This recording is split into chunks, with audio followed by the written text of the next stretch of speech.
So high everyone, now will talk about thiazide diuretics. दो types के होते हैं, एक तो थायजाइड और एक होते हैं थायजाइड लाइक।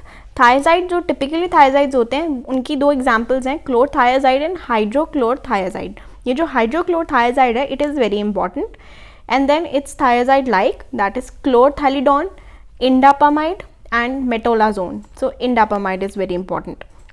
ये जो थायजाइड डाययूरेटिक्स हैं ये सल्फर डिराइव्ड हैं। सल्फर डिराइव्ड ऑब्वियसली हमें क्या पता लग रहा है कि दे कैन कॉज एलर्जी। अब ये जो थायजाइड्स हैं ये कहाँ पे एक्ट करते हैं mainly? They will act on early DCT. Early DCT का मैकेनिज्म सबसे पहले हम पढ़ लेते हैं, तभी हम जानेंगे कि ये इनहिबिट क्या करते हैं। So this is the early DCT. यहाँ पे आपको सोडियम क्लोराइड के ये जो चैनल्स दिख रहे हैं, this is the SIM porter. SIM porter होता है जो एक ही डायरेक्शन में दोनों आयंस को लेके जाता है। सोडियम भी इधर आ रहा है, अंदर आ रहा है सेल के अंदर, और क्लोराइड भी अंदर आ रहा है, and this is the sodium potassium ATPases. Alright, अब ये जो डिस्टल कॉन्वोल्यूटेड ट्यूब्यूल है यहाँ पे हमारा पैराथायराइड हार्मोन भी एक्ट करता है। पैराथायराइड हार्मोन क्या करता है? वो स्टिमुलेट करता है कैल्शियम की रीएब्जॉर्प्शन को। अब प्रॉब्लम कहाँ आती है? ये जो डिस्टल कॉन्वोल्यूटेड ट्यूब्यूल है इसके जो ये एनसीसी हमें दिख रहा है इसको इनहिबिट करेंगे हमारे थायजाइड्स, इसको ब्लॉक कर देंगे थायजाइड्स। अब क्या होगा? ना सोडियम अंदर आएगा ना क्लोराइड अंदर आएगा। तो अब सोडियम और क्लोराइड जब सेल के अंदर नहीं रीअब्जॉर्ब हो पाते तो वो ल्यूमेन में ज़्यादा होंगे। ल्यूमेन में जाकर वो कहाँ जाएंगे? अब डिस्टल कॉन्वोल्यूटेड के बाद वो जाएंगे कलेक्टिंग डक्ट्स में। अब कलेक्टिंग डक्ट्स में जैसे कि लूप डायरेटिक्स करते थे कि सोडियम की अमाउंट को बढ़ा देते हैं ल्यूमेन में, तो कलेक्टिंग डक्ट्स में सोडियम की रीअब्जॉर्प्शन ज़्यादा होगी और पोटाशियम की सिक्रीशन होगी। तो फिर ये जो कलेक्टिंग डक्ट में अब ज़्यादा सोडियम आएगा, ये ल्यूमेन है और ये सेल है, तो सेल के ल्यूमेन के अंदर ज़्यादा हमारा सोडियम आएगा, तो सोडियम अब रीअब्जॉर्प्शन उसकी ज़्यादा होगी, तो पोटाशियम जो है अब सेल से बाहर आ जाएगा। साथ ही साथ प्रोटॉन्स भी हमारे बाहर आ जाएंगे। उसकी वजह से क्या होगा कि ल्यूमेन में प्रोटॉन का लेवल बढ़ जाएगा और पोटाशियम का लेवल बढ़ जाएगा। तो फिर बॉडी के अंदर, ब्लड के अंदर क्या होगा? हाइपोकैलीमिया हो जाएगा, और बिकॉज जो H पॉजिटिव आयंस हैं वो बाहर निकल रहे हैं, दैट इज़ एक एसिड निकल रहा है, तो बॉडी के अंदर क्या हो जाएगी? एल्कलोसिस। तो अब इस केस में हमने क्या पढ़ा कि हाइपोकैलीमिया हो गया और साथ में एल्कलोसिस होगी। So this is Gitelman syndrome. इसमें यही होता है, एक एल्कलोसिस हो रही है, हाइपोकैलीमिया हो रहा है, और साथ में कैल्शियम का जो लेवल है बॉडी के अंदर वो ज़्यादा हो जाएगा। नेक्स्ट जो हमारी टॉक्सिसिटी है दैट इज़ हाइपर यूरिसीमिया। ये भी सेम जैसे लूप डायरेटिक्स में हमने पढ़ा था पिछली वीडियो में कि जो लूप डायरेटिक्स हैं वो जैसे कि फिरोसामाइड, ये एंटर कैसे करते हैं हमारी बॉडी के अंदर? तो पीसीटी के अंदर क्या होता है? हमारा एक ट्रांसपोर्टर होता है, that is organic acid transporter. उसके थ्रू हमारे लूप डायरेटिक्स एंटर करते हैं, उसके थ्रू हमारी थायजाइड्स एंटर करते हैं। तो इसी ऑर्गेनिक एसिड ट्रांसपोर्टर से हमारे यूरिक एसिड्स भी अंदर जाते हैं। तो व्हेन थायजाइड एंट्री लेता है तो यूरिक एसिड जो है वो अंदर नहीं जा पाता, क्योंकि रास्ता तो उसने ले लिया। अब यूरिक एसिड क्या होगा? बॉडी के अंदर ज़्यादा हो जाएगा, ब्लड के अंदर ज़्यादा होगा, तो हमारी ब्लड में क्या हो जाएगी? कौन सी कंडीशन हो जाएगी? Hyper uricaemia. ओके, सो हमारा फर्स्ट हो गया हाइपोकैलीमिया। कैसे हुआ? सोडियम ज़्यादा पहुंचा कलेक्टिंग डक्ट्स में और पोटाशियम बाहर निकल गया। और एल्कलोसिस वही सेम, प्रोटॉन्स जो हैं वो बाहर निकल गए क्योंकि सोडियम कलेक्टिंग डक्ट्स के पास ज़्यादा पहुंचा। नेक्स्ट इज हाइपर यूरिसीमिया हो गया। क्यों? क्योंकि ऑर्गेनिक एसिड ट्रांसपोर्टर है, उसी से ही हमारी थायजाइड्स ने एंट्री लेनी है और उसी से ही यूरिक एसिड ने भी एंट्री लेनी है। नेक्स्ट एलर्जी हो गया। क्यों हो गया एलर्जी? क्योंकि ये सल्फर डिराइव्ड है और सल्फर डिराइव्ड जो होते हैं वो एलर्जी कॉज करते हैं। Next is hyponatraemia. Natraemia obviously sodium की reabsorption, sodium chloride symporter को ब्लॉक कर उसको लेवल को कम करेंगे, सोडियम के लेवल को। पोटाशियम कम हो जाएगा, हाइपोकैलीमिया में हमने पढ़ा। मैग्नीशियम कम हो जाएगा, क्लोराइड कम हो जाएगा। क्लोराइड भी उसी मैकेनिज्म से कम होगा। क्यों? क्योंकि सोडियम क्लोराइड सिम पोर्टर कम हो रहे हैं। Then is hypercalcaemia. Normally क्या होता है, यहाँ पे सोडियम एंट्री लेता है अपनी। अब ये जो सोडियम एंट्री लेगा डिस्टल कॉन्वोल्यूटेड ट्यूब्यूल में ज़्यादा हो जाता है, उसके बाद फिर ये बाहर एग्जिट कर जाता है through sodium potassium pump. Alright, लेकिन अब यहाँ पे ये वाले एरिया में सोडियम की डेफिशिएंसी है, तो हमें क्या करना है? हमें तो ये वाला पंप चलाना है, सोडियम पोटाशियम एटीपेज चलाना है, तो उसके लिए हमें सेल के अंदर सोडियम की अमाउंट चाहिए। अब ये तो काम नहीं कर रहे हैं, तो इसकी जगह कौन आएगा? इसके बाद आएंगे हमारे सोडियम कैल्शियम ट्रांसपोर्टर्स। इसमें सोडियम जो है वो एंट्री लेगा सेल के अंदर और कैल्शियम जो है वो बाहर जाएगा ब्लड के अंदर। तो ये वाला पंप जो है ये ज़्यादा एक्टिवेट होगा क्योंकि अंदर हमें सोडियम चाहिए। अब जब ये ज़्यादा एक्टिवेट होगा तो कैल्शियम की रीअब्जॉर्प्शन हो जाएगी। अगर कैल्शियम यहाँ से जा रहा है तो ऑब्वियसली उसे यहाँ से आना पड़ेगा, क्योंकि ये जो चैनल है, ये वाला जो चैनल है, ये अपना इलेक्ट्रिकल ग्रेडियंट की वजह से कैल्शियम को एंट्री देता है। तो इलेक्ट्रिकल ग्रेडियंट कैल्शियम का अंदर कम होता जाएगा। कैसे? क्योंकि कैल्शियम यहाँ से बाहर जाता रहेगा, क्योंकि सोडियम को अंदर आना है। क्यों अंदर आना है? सोडियम पोटेशियम एटीपेज को चलाने के लिए।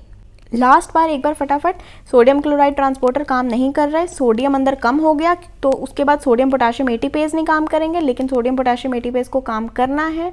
तो ये जो कैल्शियम, सोडियम कैल्शियम के ट्रांसपोर्टर्स हैं, ये ज़्यादा एक्टिवेट होंगे ताकि सोडियम अंदर आ सके और इसे चला सके। उसके चक्कर में कैल्शियम जो है वो बाहर जाएगा, और बाहर जाएगा तो फिर ल्यूमेन से कैल्शियम रीअब्जॉर्ब हो जाएगा। तो हमारी बॉडी के अंदर हाइपरकैल्सीमिया हो सकता है और यूरिन में हाइपोकैल्सीयूरिया।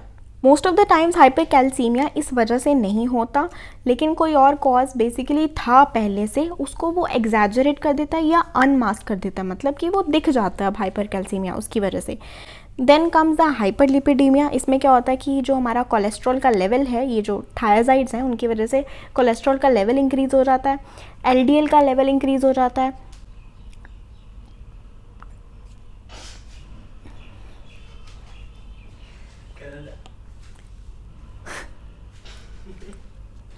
नेक्स्ट जो लास्ट है हमारा हाइपरग्लाइसीमिया। हाइपरग्लाइसीमिया मतलब ग्लूकोज का लेवल इंक्रीज़ हो जाता है।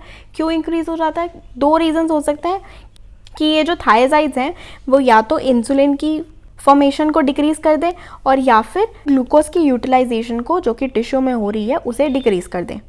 हाइपरकैल्सीमिया में एक तो हमने रीज़न किया क्योंकि सोडियम अंदर नहीं आ पाता, इसीलिए कैल्शियम और सोडियम के चैनल्स को ज़्यादा वर्क करना पड़ता है। दूसरा, ये जो थायराइड्स हैं वो कहते हैं कि वो पीटीएच को स्टिमुलेट करता है। पीटीएच इज पैराथायराइड हार्मोन, उसे जो है थायराइड स्टिमुलेट करता है, और पीटीएच का फंक्शन क्या होता है? कैल्शियम की रीअब्जॉर्प्शन ज़्यादा करवाना। ये जो इंसुलिन कम हुआ है और हाइपरग्लाइसीमिया हुआ है, ये क्यों होता है?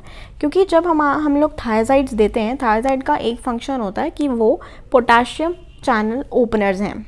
दे आर पोटाशियम चैनल ओपनर्स। इसका क्या मतलब है? Let's see. तो पोटाशियम चैनल ओपन हो जाएंगे, और जब पोटाशियम चैनल ओपन होते हैं, हमें पता है कि जो सेल्स हैं वो they are the bags of potassium. तो potassium will move out of the cell. तो potassium will move out, and उसके बाद जब पॉजिटिव चीज़ कोई बाहर ज़्यादा चली जाती है तो सेल के अंदर क्या हो जाएगी? नेगेटिविटी आएगी, and that negativity is known as hyperpolarisation. अब ये जो हाइपरपोलराइजेशन है, अगर पैंक्रियाज के बीटा सेल्स में है, बीटा सेल्स में होती है, तो बीटा सेल्स क्या करते हैं? उन्होंने इंसुलिन सिक्रीट करना है। अब जब वो हाइपरपोलराइज हो जाएंगे तो वो इंसुलिन नहीं सिक्रीट कर पाएंगे, तो क्या हो जाएगा? हाइपरग्लाइसीमिया। ऑलराइट। क्यों? क्योंकि पोटाशियम चैनल ओपनर्स कौन है? थायराइड्स। उसकी वजह से पोटाशियम बाहर आ गया, हाइपरपोलराइजेशन हो गई, और बीटा सेल्स में हाइपरपोलराइजेशन हो जाए तो इंसुलिन की कमी होने की वजह से हाइपरग्लाइसीमिया हो जाएगा। नेक्स्ट हम लोग कुछ यूजेस कर लेते हैं एडीआर के बाद। पहला यूज़ हमें लिखा है हाइपरटेंशन का। ये क्यों यूज़ होगा हाइपरटेंशन में? क्योंकि थायराइड एक डायूरेटिक है, और डायूरेटिक हमें पता है कि वो फ्लूइड को डिक्रीज़ करते हैं, फ्लूइड को निकाल देते हैं, तो उसकी वजह से ईसीएफ कम हो जाएगा और हाइपरटेंशन की प्रॉब्लम सॉल्व हो जाएगी।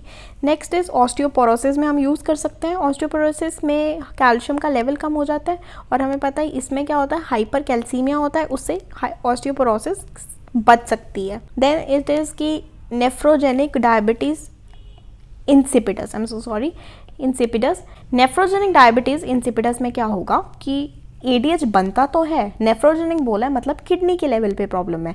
अगर हम सेंट्रल बोलते तो उसका मतलब था कि एडीएच बन ही नहीं पा रहा हमारे ब्रेन में, लेकिन यहाँ पे नेफ्रोजेनिक बोला है मतलब एडीएच जो है रिस्पॉन्ड नहीं कर पा रहा, उसके रिसेप्टर्स वर्क नहीं कर रहे। तो फिर अब इस केस में क्या होता है? इंसिपिडस में ऑलरेडी हम बोलते हैं कि वाटर जो है, जो फ्लूइड जो है वो सिक्रीट हो रहा है ज़्यादा हमारी बॉडी के अंदर से।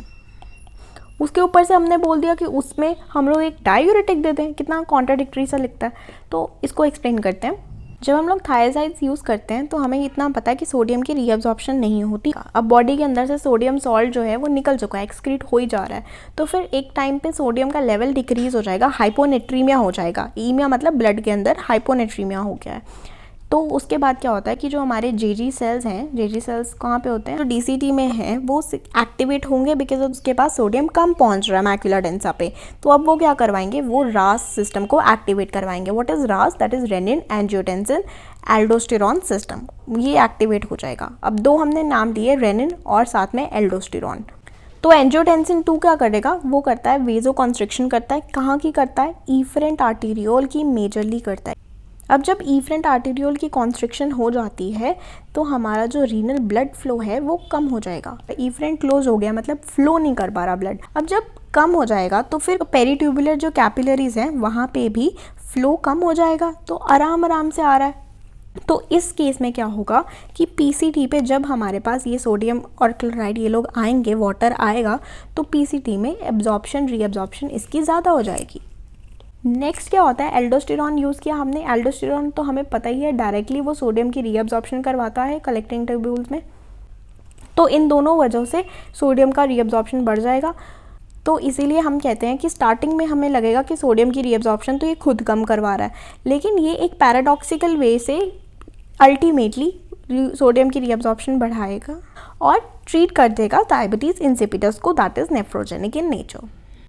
Next is oedema. एडीमा में ऑब्वियसली डायूरेटिक है, तो वो एडीमा प्रिवेंट कर सकते हैं, उसको निकाल सकते हैं पानी को निकाल कर बॉडी के अंदर से। Then it's relieve kidney stones by hypercalciuria. अब अगर यूरिन में कैल्शियम की अमाउंट ज़्यादा हो जाती है तो हाइपर कैल्सीयूरिया के चांसेस हो जाते हैं।